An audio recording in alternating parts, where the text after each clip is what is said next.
Hey McGinn, welcome back to our Read Aloud. It's Mr. Lohn. Hope everyone's doing great. One of the awesome things about being the librarian here is that our students and families are so generous. We have donations for birthday books, and one of the families that every year celebrates birthdays by donating a book to the library is the Levinson family. And Hayden recently had a birthday, and they donated to celebrate a book by Daniel Kirk, a favorite author of mine, called Newton and Curie, Take Flight. Here we go. Curie was sitting under a tree when a baby bird bounced off her head. "Whoa!" she cried. "You've fallen right out of your nest." "I didn't fall," the little bird cheeped. "I flew. Or, at least I tried." "Look out! Here come my brothers and sisters," the bird cried. "I've got you," Curie said, and she dashed to catch the babies before they landed on the soft grass. "Thanks," called Mother Robin, "but you didn't need to do that. This is how my fledglings learn to fly." "Wow," Curie said.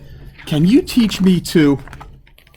Father Robin cocked his head. "Squirrels can't fly, and it's not safe for you to jump out of the trees. You're too heavy, and you have no wings." Newton heard the commotion and slipped out of a classroom window. He often hid at the back of the class, learning, along with the other children.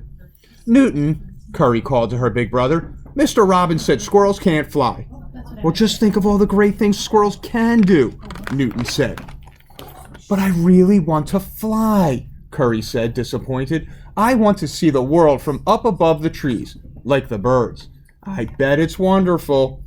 I'm going to do an experiment," she said to herself, looking for feathers that had fallen to the ground. "If I find enough, I can make myself some wings just like a bird." It took a few days for Curie to gather enough feathers and string to create her own set of wings. She strapped them over her arms. Then she jumped up and down, flapping like a bird. But she did not fly. The little robins couldn't help but laugh when they saw the squirrel. "Just you wait," Curie cried. Later, Curie watched children taking turns jumping on a trampoline. It almost looked like they were flying into the air. "Maybe if I can get a little higher in the air to begin with, then I'll be able to catch a breeze with my wings and fly. If only I had a trampoline." The next day, Curie found a big spongy mushroom. "I'll bet this will help me spring into the air," she said. She poked some sticks into the ground beside the mushroom so Newton could measure how high she was able to go. Curie jumped and jumped, flapping her wings as hard as she could. "You got a little higher that time," Newton said, "but you're not really flying." "I guess jumping high and flying aren't nearly the same thing," Curie said sadly, "and a mushroom isn't a trampoline." "Let's think about it," Newton said to his little sister. "What exactly is flight?" Flight is what happens when an object moves through the air on its own," Curie answered. "That's right," Newton replied. "It's all about the air. Air is a gas we can't see or taste or touch, but we know it's there. It seems to me that the birds use the air, somehow, to fly. It's not just the muscles in their wings." Curie said, "But gravity pulls air down, just like it does every other thing. What we need is a way to defy gravity." The next day, Curie saw a group of children toss something from a classroom window. "It's just a piece of folded up paper," she exclaimed. "But it sure can move." Curie found some paper to do her experiments. "Look at this," she said to her big brother. "I'll take a piece of paper and throw it in the air. Watch what happens." "Not much," Newton said. Curie nodded. "Now I'll ball up some paper and throw it. We'll see what happens then." "Oh, it goes a little farther," Newton said. "Now watch this," Curie said, as she folded some paper into an airplane and tossed it into a breeze. "It's really flying," Newton exclaimed. Curie nodded. "I think it's more like gliding, because it doesn't have the power to stay up on its own for long. When you fold the paper this way, the shape is simple and sleek, and the more force you use to throw it, the faster and farther it goes. So, for you to do what the paper plane does, you would need to wear your lightest clothes," Newton said. "And we would need a big force to push you into the air." "Maybe it's time to give my feathered wings away," Curie said. You could put them in the classroom for the kids to find, and then we can make a new design. It seems to me, Newton said, that staying in the air depends on what they call air pressure. The way these glider wings are shaped, the air will move a bit faster over the top, and that will make the pressure on the top less than on the bottom. That should give you more lift, and that will keep me in the air longer. I bet you learned that in school, Curie said. Yeah. Come on, Newton said. I know just where to get some materials we can borrow, and you can help. The squirrels found some thin wooden strips, glue, and rubber bands from bins in the classroom. Oh, school looks fun, Curie said. Newton nodded. It is.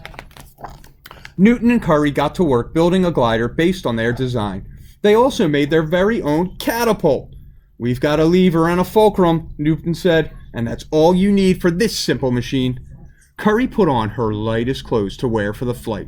This is great, Curie said, and the more force you put on the lever, the farther I'm going to sail. All ready? Newton cried. 3, 2, 1, take off! Then he jumped onto the end of the lever. Look at you go! Newton cried. Curie shot into the air with her heart beating with joy.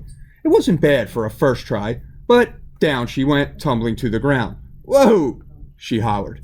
The science squirrels built a new glider with longer wings. Maybe these will give me more lift, Curie said. And I have an idea of how to launch you better too, Newton said. They planted the end of a forked branch into the ground near the field and tied some rubber bands together until they had one long, stretchy strap. When I use force to pull this back, Newton said, energy's stored up in the rubber bands, and the energy's going to get released when I let go, and that's why this slingshot will help you get airborne. I'm ready, Curie said. 3, 2, 1, take off, Newton shouted, and he let go of the rubber band. Curie sailed through the air, and this time she flew higher and farther. But she soon landed with a thump. Whoa, she cried, as Newton ran to the rescue. I think you pulled too hard, so I went too fast. That's why I crashed like that. I guess I'll never be able to fly like a bird. You were gliding, Newton said, and that's almost as good as flying. Curie sighed. I know. I'm not really flying if I can't do it completely on my own, but I sure would love to stay in the air a little longer. Would you like some help? Asked the 4 young robins who were better flyers every day. We have an idea. Can you find 4 long pieces of string and sketch your glider up into the tree? So Newton and Curie patched up their glider and fixed strings to the wings and tail as the birds instructed. They used a pulley to hoist it high into the branches. The robins held the ends of the strings in their beaks. 3, 2, 1, take off! Cried Newton, and the birds lifted the glider into the sky. Look how high I can go, Curie cried, with a little help from my friends.